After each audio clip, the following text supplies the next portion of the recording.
এতিয়া অস্তিত্বৰ সংকটত তীৰ্থনগৰী হাজো।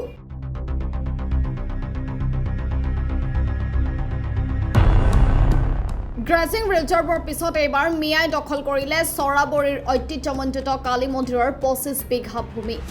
1988 চনত স্থাপন হোৱা কালী মন্দিৰটো এতিয়া মিয়াৰ দখলত। মিয়াৰ পৰা পৰিত্ৰাণ বিচাৰি কালী মন্দিৰত আঁঠু লৈছে ৰাইজে।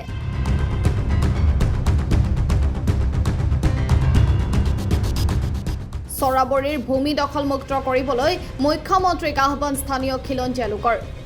কালী মন্দিৰৰ নামত আবণ্টিত ভূমিত এতিয়া সন্দেহজনক নাগৰিকৰ বসতি স্থাপন, যাক লৈ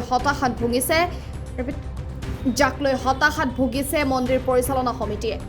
চৰাবৰীত প্ৰতিষ্ঠিত ঐতিহ্যমণ্ডিত কালী মন্দিৰৰ নামত হাজো সমষ্টিৰ প্ৰাক্তন বিধায়ক দীপেন পাঠক, বৰ্তমানৰ বিধায়ক সুমন হৰিপ্ৰিয়াৰ হাজো ৰাজচক্ৰৰ অন্তৰ্গত চৰাবৰী গাঁৱৰ 647, 649 আৰু 650 নং দাগৰ মুঠ 50 বিঘা চৰকাৰী ভূমিৰ 25 বিঘা ভূমি চৰাবৰী কালী মন্দিৰৰ নামত আবণ্টন দিছিল। আবণ্টিত ভূমিত এতিয়া সন্দেহজনক নাগৰিকে স্থায়ীভাৱে বসতি স্থাপন কৰাক লৈ প্ৰতিক্ৰিয়াৰ সৃষ্টি হৈছে। তদানীন্তন মুখ্যমন্ত্ৰী প্ৰয়াত ডাক্তৰ ভূমিধৰ বৰ্মন আৰু প্ৰাক্তন বিধায়ক হৰেণ দাসে মন্দিৰৰ নামত উক্ত ভূমিধৰা আবণ্টন দিয়াৰ বাবে ব্যৱস্থা হাতত লোৱাৰ পিছত সম্প্ৰতি ভূমিধৰা কালী মন্দিৰে আবণ্টন লাভ কৰে। এতিয়া ভূমিধৰাত সন্দেহজনক নাগৰিকে বসতি কৰাত এই বসতি শীঘ্ৰে উচ্ছেদিত কৰাৰ বাবে মন্দিৰ পৰিচালনা সমিতি অসমৰ জনপ্ৰিয় মুখ্যমন্ত্ৰী ডাক্তৰ হিমন্ত বিশ্ব শৰ্মাক অনুৰোধ জনাইছে।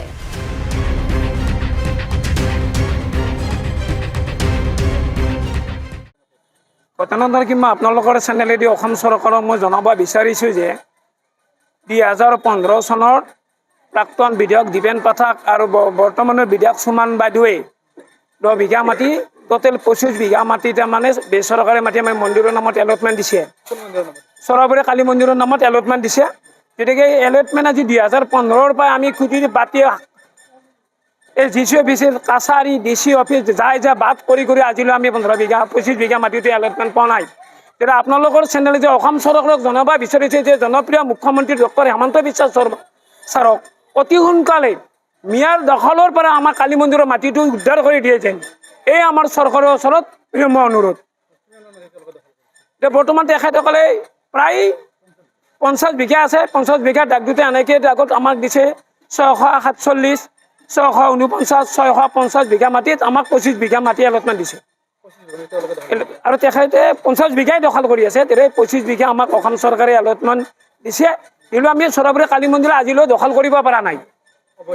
অবৈধভাৱে এতিয়া মিয়াসকলে অবৈধভাৱে তেখেতসকলে দখল কৰি আছে। এই আপোনালোকৰ চেনেলেদি মই মাননীয় মুখ্যমন্ত্ৰী ডক্টৰ হিমন্ত বিশ্ব ছাৰক অতি সোনকালে আমাৰ চৰাবৰী কালী মন্দিৰক 25 বিঘা মাটি আমন্ত্ৰণ দিয়া মাটিখিনি আমাক পুনৰ দখলত দিয়ে যেন। এখানে গাঁও চৰাবৰী আমাৰ 15 বিঘা প্ৰথম তেলিয়াৰ পাছত 10 বিঘা সুমন বাইদেৱে দিছে, 25 বিঘা মাটি আমি দখল কৰিব পৰা নাই।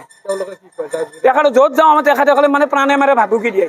কেইবাবাৰো আপোনালোকৰ চেনেলেদি আমি জনাইছোঁ, অসম চৰকাৰক জনাইছোঁ, GCক জনাইছোঁ, DCক জনাইছোঁ। আজি 2015 চনৰ পৰাই আমি বাৰ্তা দি আছোঁ, তথাপিও মাটিটো আমি দখল কৰিব পৰা নাই, মিয়াৰ ৰাজত্বতে আছে। গতিকে আপোনালোকৰ চেনেলি অসমৰ মুখ্যমন্ত্ৰী জনপ্ৰিয় মুখ্যমন্ত্ৰী ডক্টৰ হিমন্ত বিশ্ব ছাৰক আমি কৈছোঁ যে কম দিনৰ ভিতৰত আমি আমাৰ কালী মন্দিৰ চৰাবৰী মাটিখান্দি দি আমাৰ দখলত দিয়ে। এই ছাৰৰ ওচৰত আমাৰ কালী মন্দিৰৰ তৰফৰ পৰা অনুৰোধ।